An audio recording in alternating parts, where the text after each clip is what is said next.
Welcome. In today's tutorial video I'm gonna show you how to change the item selector in Dying Light the Beast.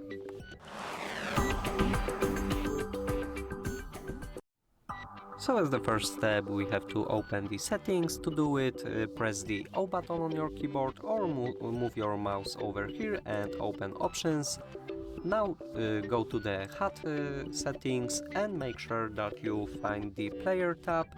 And as the fourth option over here is the item selector. You can switch it on or choose a dynamic or switch it completely off. What is item selector? This option is visible in the lower left section of the screen and it displays the currently selected gadget or weapon. So it is good to leave it on, but if you want to make it harder then you can switch to off or dynamic. All depends on your own preferences and how you like to play this game. That would be all for this video. Hope you like it. Leave a comment and always subscribe to our YouTube channels. Goodbye!